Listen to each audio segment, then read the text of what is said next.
It's time now for Countywide, a special presentation of Yavapai Broadcasting News. Join Paul David and Jen Cohen as they talk with our community's leaders, newsmakers, and people in the know. You'll hear about the hot topics that affect all our lives in Yavapai County. And now, here's today's Countywide. Welcome to Countywide. I'm Paul David. As always, it's great to have you in studio with us today. Jason Clawson from the Kaibab National Forest. He's their Deputy Fire Staff Officer. Jason was with us, I think, last year. Was it earlier this year? Last spring, yeah. Last spring, okay.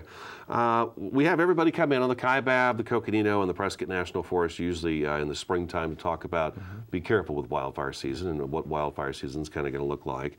And then we have you guys come back at the end of wildfire season and talk about it.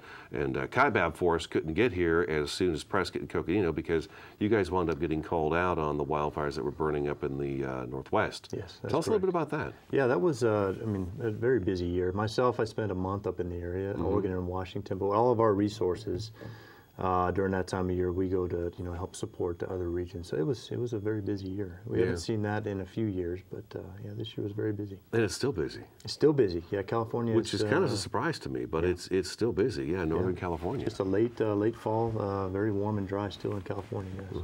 Still a lot of resources out deployed on incidents. And we're feeling that here too. What I've noticed too is that the systems that do come through, it's just a little bit of wind and some cooler temperatures, and that's about it.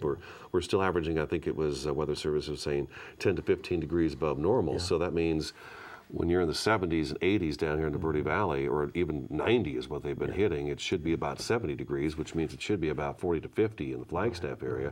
And it's not that at all. It still feels like summertime. Unseasonably warm, that's for sure. Yeah, so those storm systems that do drop down, it looks like they're kind of cutting across Nevada and Colorado and just staying a little skipping bit across the heartland. Yeah, we're just seeing some of that north wind out of that, but I think we're getting towards the end. I mean, a couple of weeks we'll start getting back into more seasonal type temperatures, but yeah, it's just been very dry and very warm. Okay, well let's backtrack. Let's go back to summer. How was the summer for the Kaibab National Forest? Summer was it was good. I mean, it was a little bit quieter than in the past. This year we had 96 total fires.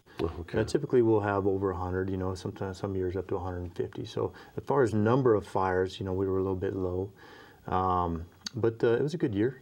Yeah. Coming out of a wet winter. Now you say 96, so we had 96. Out of 96, how many? 23 human caused. Okay. And then the rest were lightning natural cause, yes. Yeah. Is that average? No, it's a little bit below average. We were usually a little bit over 100, 120, 130 probably. Right, but human cause, is that about average for you guys? Human cause, yeah, it's about average. Maybe a little bit on the low end, which is good. Mostly abandoned campfires, and some of the the ones that you just can't, the trailer towing, weeding, that kind of stuff. We're still seeing that, but it's a lower number. The one less spark, huh? The one less spark, one less spark campaign. Chains dragging. It really did. That campaign has helped with some of the awareness for sure. Okay. Now Kaibab a couple of years ago, if I remember right, they were kind of boasting about you didn't have any fires caused by humans. I mean, it was kind of a feather in the cap. Yeah, it was a feather in the cap. With Tucson District, we've had a long-standing with Bob Blasey up there. He's done a great job with spreading the message to the public. But yeah, we had a year. We didn't have hardly any, or none. Yeah, that's pretty amazing. Yeah, it really is. Yeah, when you think about it, but that.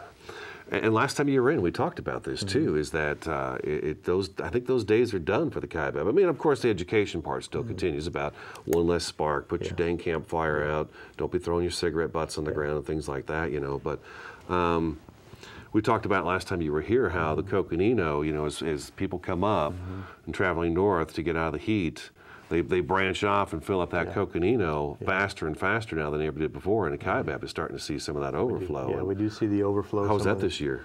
This was about the same, about average. Nice, warm, hot summer in Phoenix, same thing. Folks come up to the Prescott, Flagstaff, and then the overflow comes over to the Kaibab. So it was typical.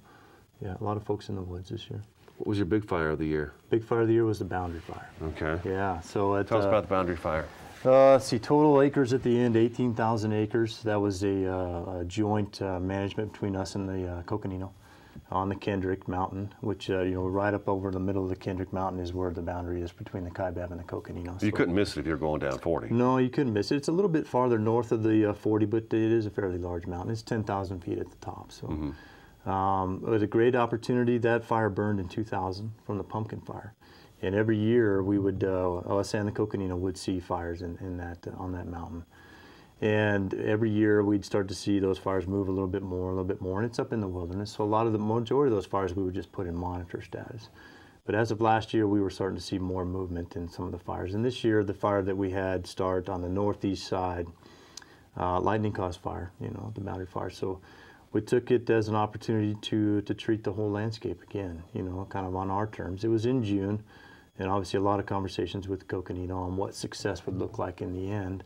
And I think probably just over 3 weeks was the total duration of that. And again, 18,000 acres, but overall, just a huge success.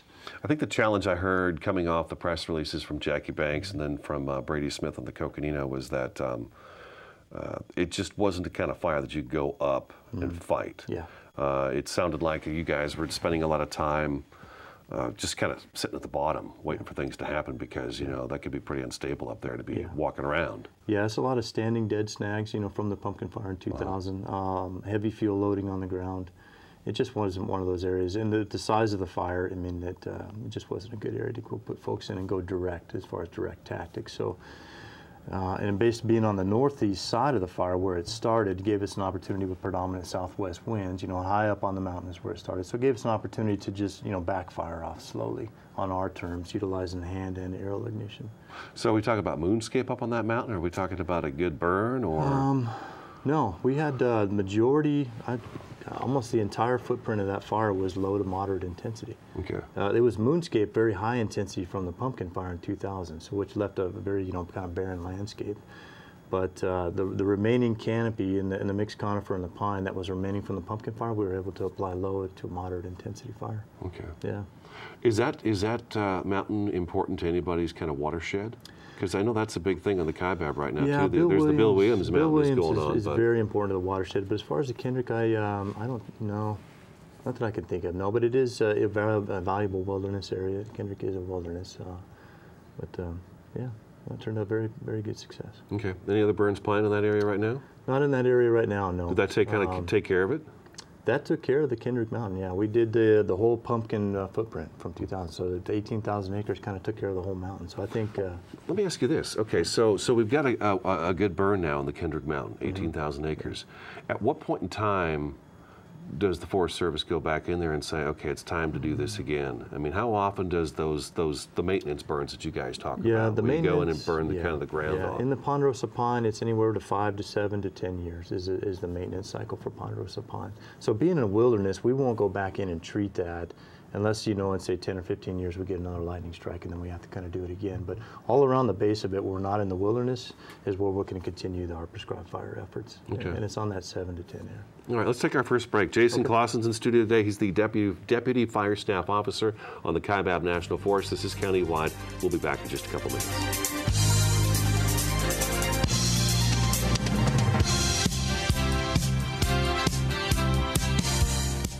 This is Bruce Morrow, Transportation Manager for Cottonwood Area Transit.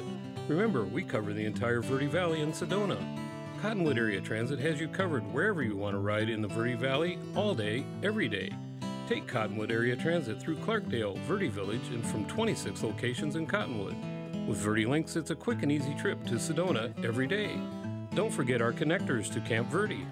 Visit cottonwoodaz.gov for Cottonwood Area Transit and take a seat. Let's go ride. The Q102.9 plays all the hits. Yo, what's going on? This is Drizzy Drake. Ariana Grande. Maroon 5. This is Rihanna. I'm Shawn Mendes. Hey, it's Bruno Mars. Ed Sheeran. What's up, guys? It's Justin Bieber. You're listening to The Weeknd. Start your day with Brian James in the morning. He'll get at least 10 songs in a row during your ride home with Julie Page. Zach Sang Show. Catch the Zach Sang Show weeknights 7 to midnight. And Kelly Fox weekends on your home for hit music. The Q102.9 and 104.9 in Prescott and Cottonwood. There are people who struggle with addiction and homelessness. Sometimes it may feel like there is nothing we can do to help.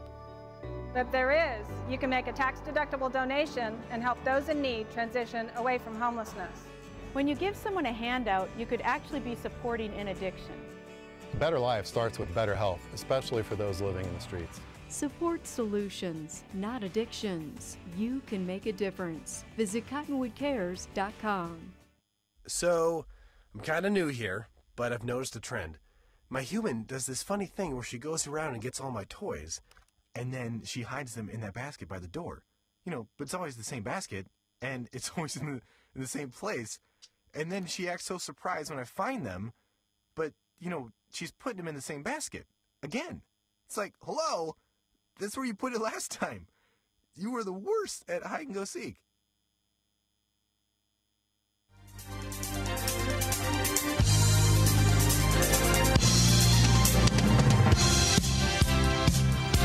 Welcome back. We're talking Kaibab National Forest. We're talking about the wildfire season for the summer, and then we're talking about the fact that kind of wildfire season is continuing on at this point in time, and then we've got the fall-winter burn season as well. And Jason Clawson, Deputy Fire Staff Officer from the Kaibab, is here with us today.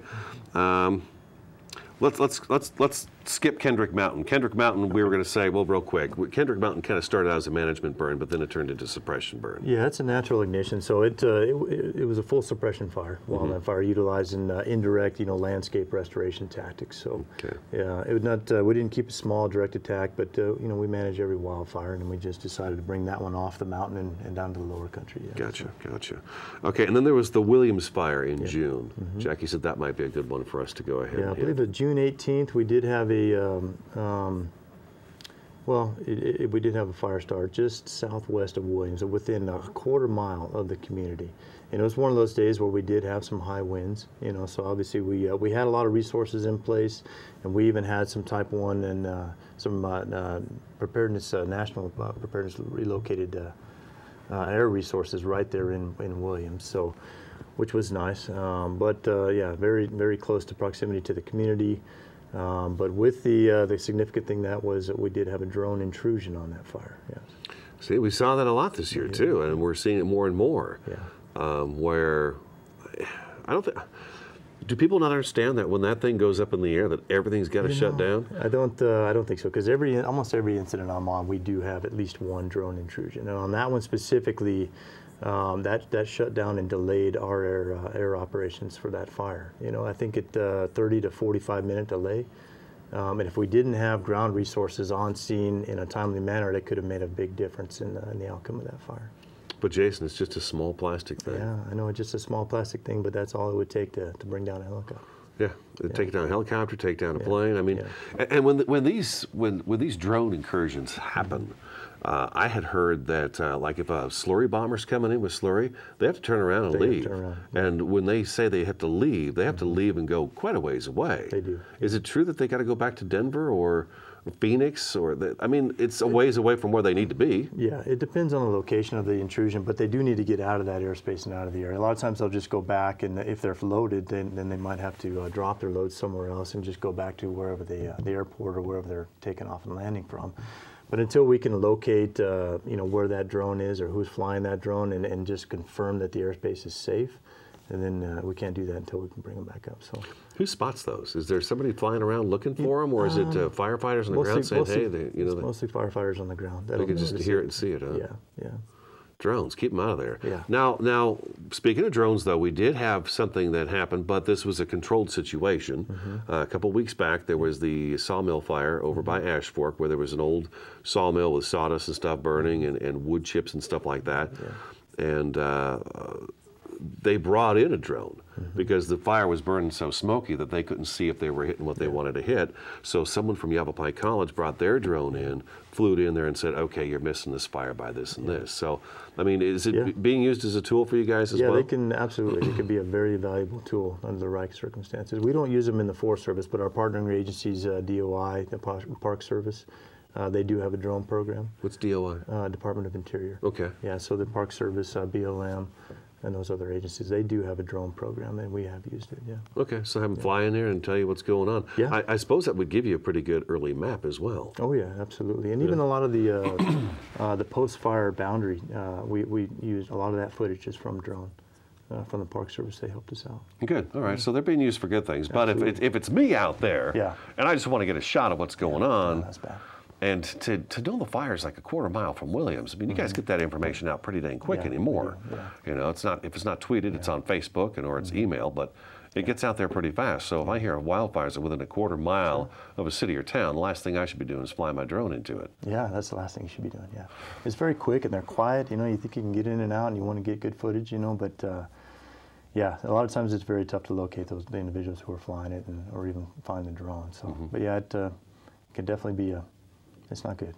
That's the second incident that I remember this year. There was the Goodwin fire that was shut down, I think, 3 or 4 times because of drones over it, and then there's the Williams fire there in June up by Williams. It's very common, you know, but we're continuing. We got a lot of folks out spreading the message, you know, and eventually we'll educate the public on it. You think so? Well, you're right. I know. We're not gonna reach them all. I'm skeptic because we still have abandoned campfires. Exactly. So I feel like, you know, this is something that I've been learning since I was a child. Just put it on the list of continuing education. Yeah, we're not going to get them all. You're right. Between campfires and littering in the forest, I feel like I've been deluged with information since I was able to walk. That it is just not the acceptable thing to do. But now I would agree that the One Less Spark campaign, that is a really good campaign, and it's unique and different. And who would really think about something like that? You know, a spark starting a fire. But then again, we see that happen all the time. Yeah, we do. We do. Yeah, every year still. Let's talk about the current conditions right now. What is it like on the Kaibab? Because I've been trying to do news stories. I told you on Fridays we'll do some stories. Jen and I will be working on that, where I was showing her that a couple weeks ago, after the monsoon was over and you could tell things were getting really dry and we didn't have any moisture coming, I said we're going to start getting some fires. It's going to be that time of year because for some reason the weather is missing us. And sure enough, we started getting the fires. So at that point in time, I go to, if you go to any one of the forest websites, right on the front page there, it's got Smokey Bear, it's got the Forest Service sign, and it says moderate, high, low, or something in between that. And so we've been going with that so far. And on the Kaibab, you guys are kind of unique because it says moderate in 2 locations. I think it's the Williams and the Tucson moderate, and then the North Kaibab is high. Yeah. Is that right? That's correct. Okay. Yeah, so we're, you know, this time of year, we're unseasonably warm. You know, so we're right on that moderate to high kind of threshold for, you know, for our conditions on the forest. The prescribed fire, we've been very active this year with prescribed fire. We've had a very late fall window, you know, as far as opportunity to apply prescribed fire to the landscape. But we're right on that edge of almost being just a little bit too dry. You know, some of the places, Tucson is a little bit drier. We would like to, if we were to get a little shot of moisture, it would be good for us. But right now, we're still doing good in regards to fire effects on the ground with our prescribed fire. A lot of our heavy dead and down that we target and cleaning up the forest floor, that is consuming 100%. So it is being dry, so the smoke doesn't lay around and it's not as residual as if it were a lot cooler or wetter. Winds have they been cooperative with you guys as well? Winds have been good. We've seen a lot more northerly component this year, but we've had several days of the southwest, you know, here and there. So we manage that airspace and that air, you know, and in regards to air quality. In regards to, you know, the values at risk that are around our prescribed fire area, if it be the community of Williams or I-40 or Highway 64, we'll manage that area in regards to wind direction, and we'll go to different units on different days, or we'll hold up and wait for the wind to come out of the different direction. So the folks have been managing that real well this year. We've seen that. We saw that in a couple of fires this year too, where management fires that were going to be management fires. It's like, oh boy, you know, we've really doused everybody with a lot of smoke. Yeah, we did make some decisions this summer where we had a very perfect candidate for a lightning-caused fire to, you know, to use that fire for natural and ecosystem benefit. But we decided to, you know, based on the boundary fire impacts that we had with smoke and then just in the past with prescribed fire, we made the decision to hold off and actually suppress those fires. All right, let's take our second break. Jason Clawson with the Kaibab National Forest in studio today. Talk about wildfire season with the Kaibab National Forest. Stick around, countywide, back in just a couple minutes.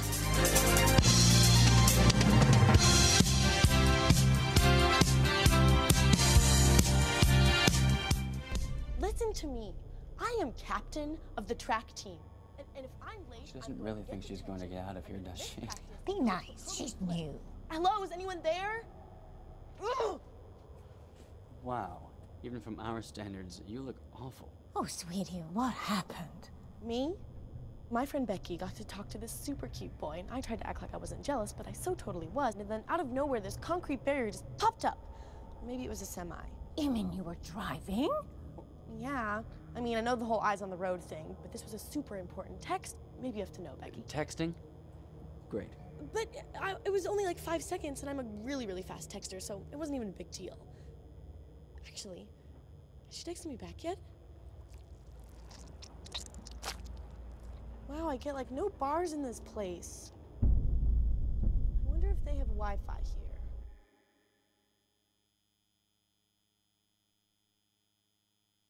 There are people who struggle with addiction and homelessness. Sometimes it may feel like there is nothing we can do to help. But there is. You can make a tax-deductible donation and help those in need transition away from homelessness. When you give someone a handout, you could actually be supporting an addiction. A better life starts with better health, especially for those living in the streets. Support solutions, not addictions. You can make a difference. Visit cottonwoodcares.com. Q102.9 plays all the hits. Yo, what's going on? This is Drizzy Drake. Ariana Grande. Maroon 5. This is Rihanna. I'm Shawn Mendes. Hey, it's Bruno Mars. Ed Sheeran. What's up, guys? It's Justin Bieber. You're listening to The Weeknd. Start your day with Brian James in the morning. You'll get at least 10 songs in a row during your ride home with Julie Page. Zach Sang Show. Catch the Zach Sang Show weeknights 7 to midnight. And Kelly Fox weekends on your home for hit music. The Q102.9 and 104.9 in Prescott and Cottonwood.